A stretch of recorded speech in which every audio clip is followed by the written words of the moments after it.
گفتار فرما ہے۔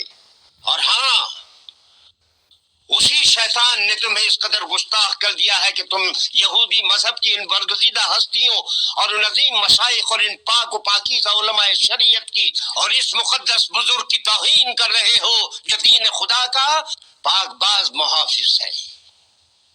اے یہودی علماء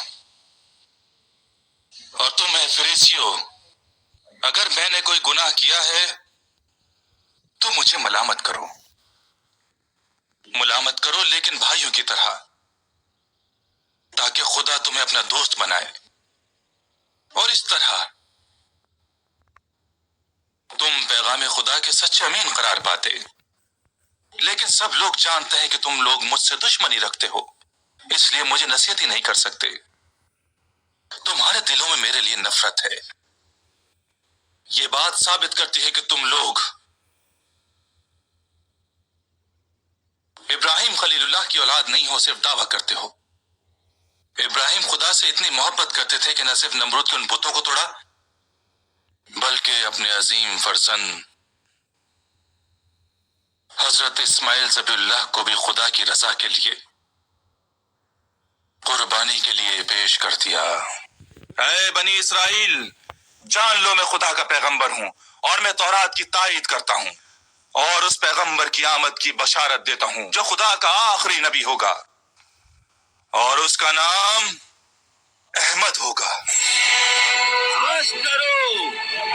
نے جس طرح کے معجزات عیسیٰ ابن مریم کو دیے کسی اور پیغمبر کو نہیں دیے، انکلوڈنگ آور پروفٹ صلی اللہ علیہ وآلہ وسلم۔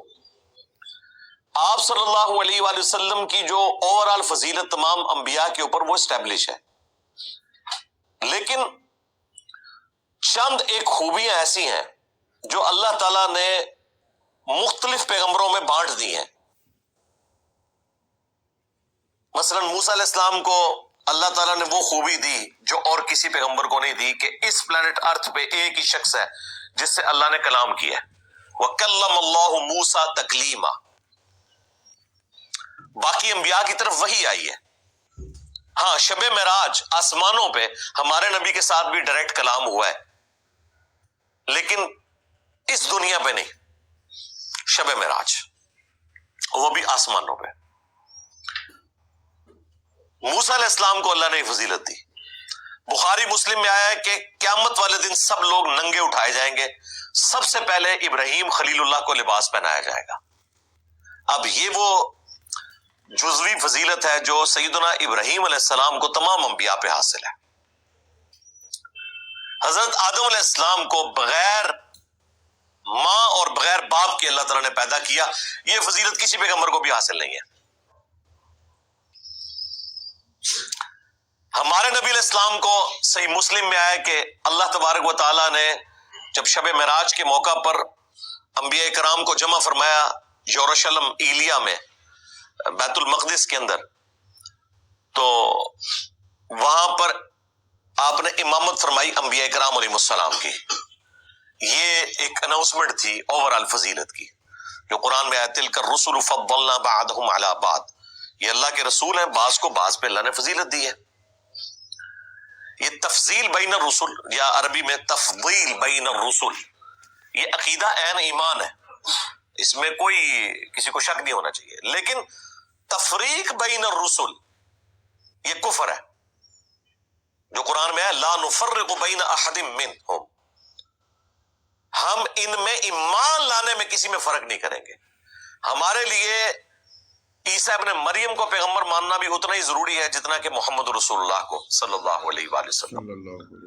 وہ سورۃ النساء میں آیا کہ اگر کوئی شخص سٹارٹ میں پارہ نمبر 6 کے سٹارٹ میں سورۃ النساء میں کہ اللہ اور رسول میں بھی ایمان لانے میں فرق کرے یا رسولوں میں ایمان لانے میں فرق کر دے، وہ پکا کافر ہے، کہ ہم بعض پیغمبروں کو مانیں گے بعض کو نہیں مانیں گے، یا اللہ کو مانیں گے پیغمبروں کو نہیں مانیں گے، یا اپنے مرضی کے پیغمبروں کو مانیں گے باقیوں کو نہیں مانیں گے۔ اعوذ باللہ من الشیطان الرجیم، بسم اللہ الرحمن الرحیم۔ اللہم صلی علی محمد وعلی آل محمد کما صلیت علی ابراہیم وعلی آل ابراہیم انک حمید مجید۔ अल्लाहुम्मा बारिक अला मुहम्मद व अला मुहम्मद कमा बारकत अला इब्राहीम व अला आलि इब्राहीम इन्नका हमीदुम मजीद। जी तो जनाब वाला, आपने सुना कि किस तरीके से ईसा अलैहिस्सलाम जो थे यहूदी उलमा को वाज़ करते थे, उनको समझाते थे कि आप जो हैं वो सीधे रास्ते पे आ जाएं, और ये जो आप लोगों को जो शरीयत जो है, शरीयत मूसवी पर ही सारे वो यहूदी थे, लेकिन वो टेम्पर फॉर्म में थी। तो हज़रत ईसा अलैहिस्सलाम उन उलमा को समझाते थे कि भई आप लोगों को सीधी बात बताओ, अल्लाह के साथ लोगों को जोड़ो, तो जो है वो अपने साथ अपनी पैरवी मत करवाओ, अपनी जो है इबादत मत करवाओ, लोगों को जो है सही बात बताओ।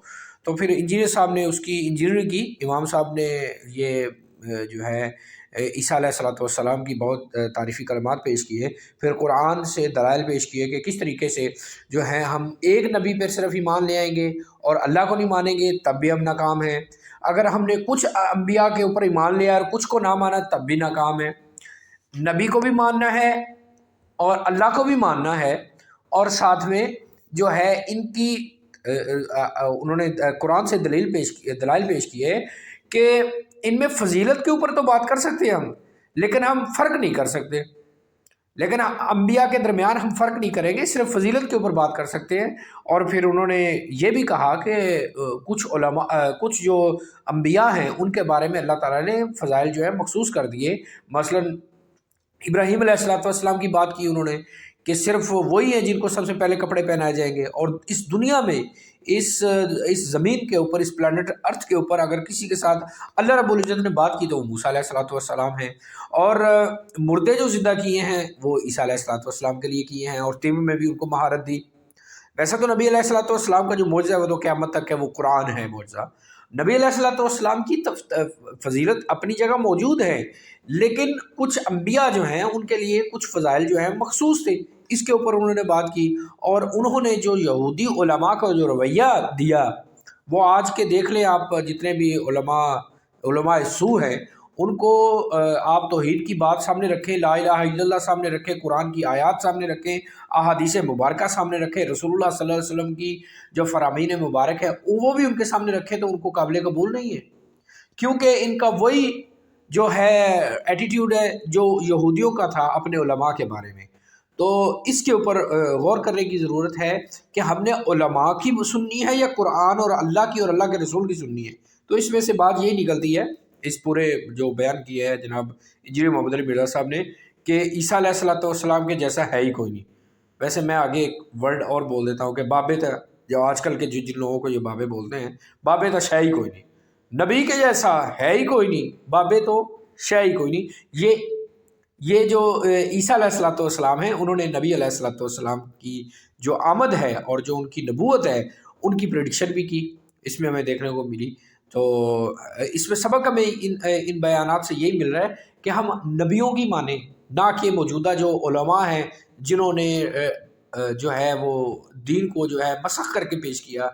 और लेकिन कुछ अहले हक़ भी मौजूद हैं, ऐसा नहीं है कि वो हमारी जो उम्मत के उलमा हैं सारे के सारे उलमा सुआ, नहीं ऐसा नहीं है, हक़ पे भी हैं। यही नहीं कि सिर्फ इंजीनियर साहब हक़ पे हैं, इससे पहले भी लोग हक़ पे मौजूद हैं।